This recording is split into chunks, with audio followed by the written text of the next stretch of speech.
Bienvenue sur Histoire de vie en français. Ici, je te raconte des histoires vraies ou inspirées de la vraie vie. Famille brisée, trahison, choix impossibles, secrets révélés. Installe-toi, ferme les yeux si tu peux et laisse-toi emporter. À la fin, dis-moi ce que toi, tu aurais fait.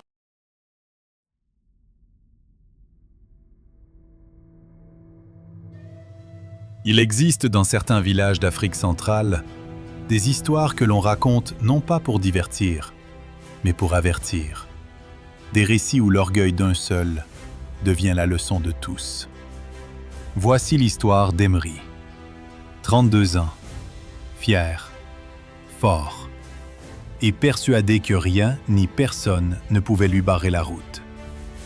Une histoire née dans un petit village du Gabon, et qui se termine dans un murmure que le pays n'a jamais oublié. Le soleil se levait à peine sur Nkan, un village perdu entre forêts et collines. Le ciel était clair, la terre était rouge, les feuilles frémissaient dans un vent encore frais. Emery avançait d'un pas pressé. Il portait une chemise neuve qu'il avait achetée à crédit, et un pantalon impeccablement repassé. Aujourd'hui n'était pas un jour comme les autres. Il devait se rendre en ville pour un entretien d'embauche, un poste de conducteur de grue dans une grande entreprise forestière. Un salaire rare, un statut respecté, un rêve pour quelqu'un qui avait grandi dans la misère.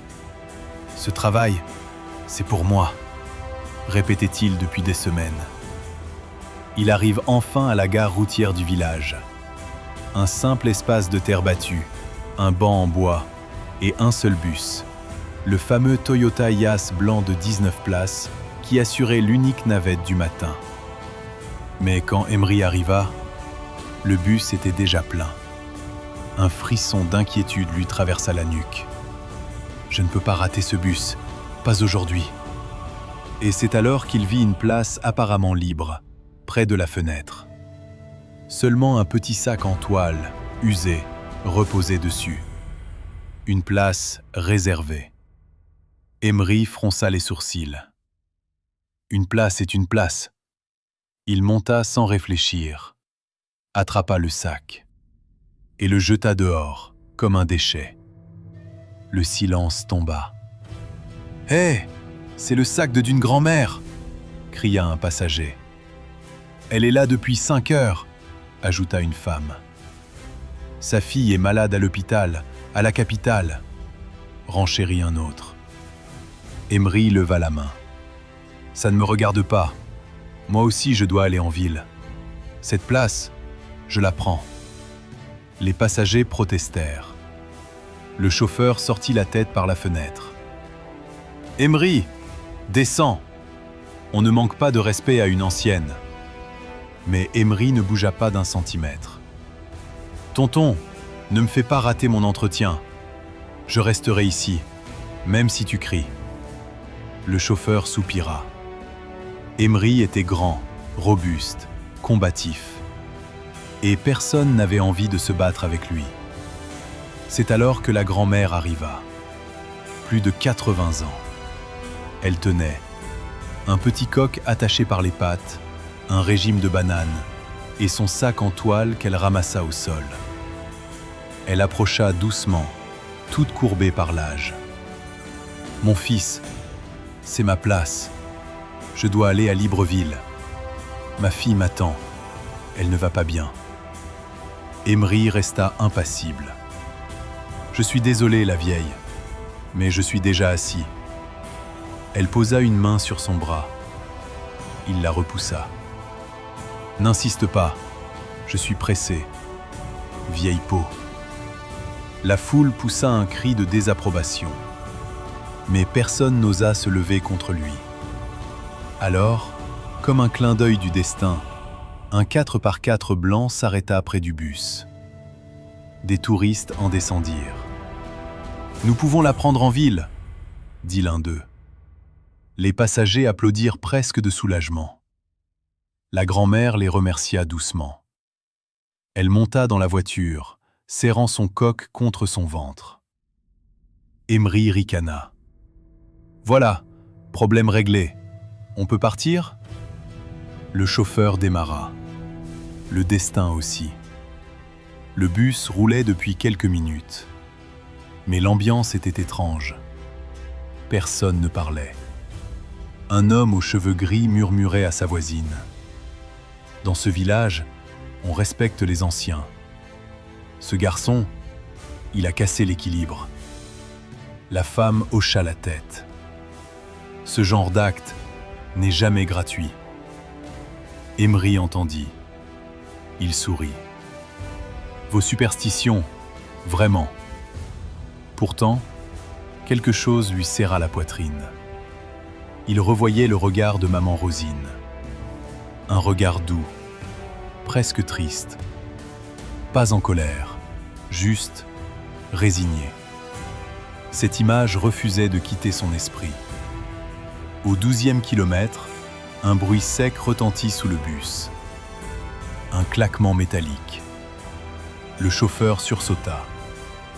« Mais qu'est-ce que... » Il ralentit. Tout semblait en place. Emery soupira.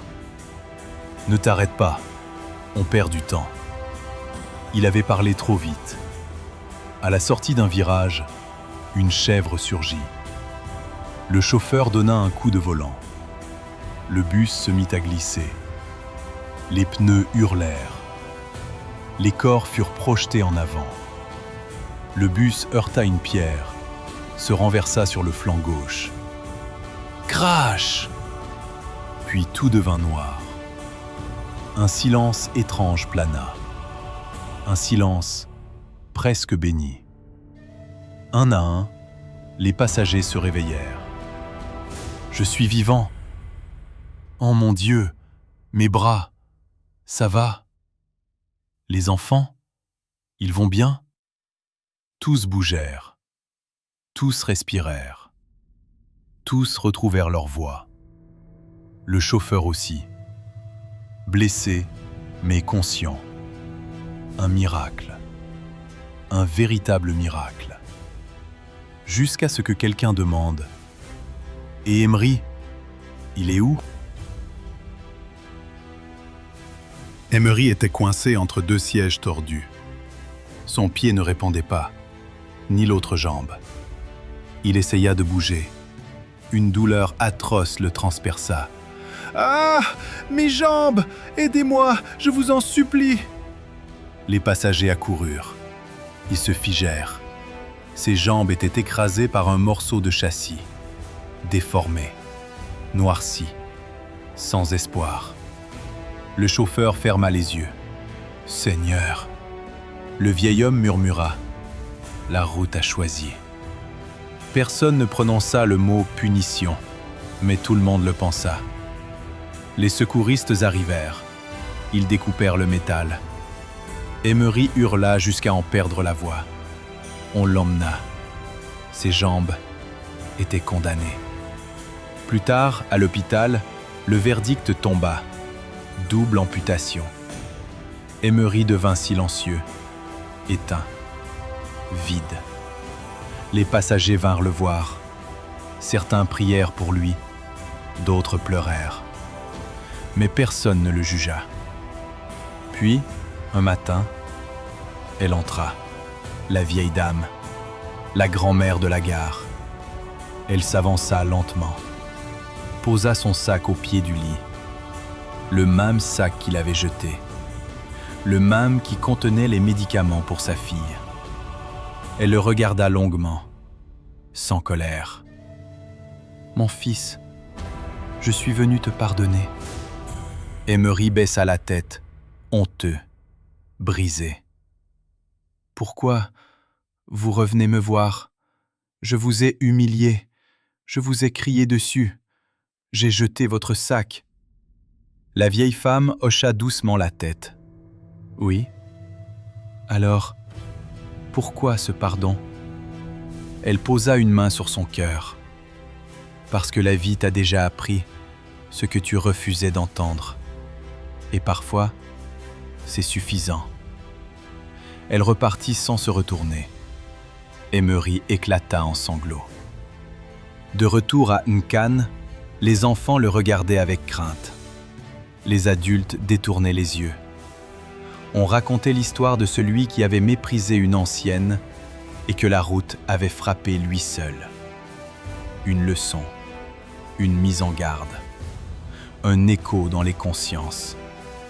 Jusqu'à la fin de sa vie, Emery répétait la même phrase. Si j'avais laissé cette place, juste une place, je marcherais encore. Morale, dans certaines régions du monde, on dit « La vie ne punit pas toujours, mais quand elle choisit, elle ne frappe jamais au hasard. » Et parfois, il suffit d'un siège refusé, d'un acte de mépris, d'un seul instant d'orgueil, pour changer la route à jamais.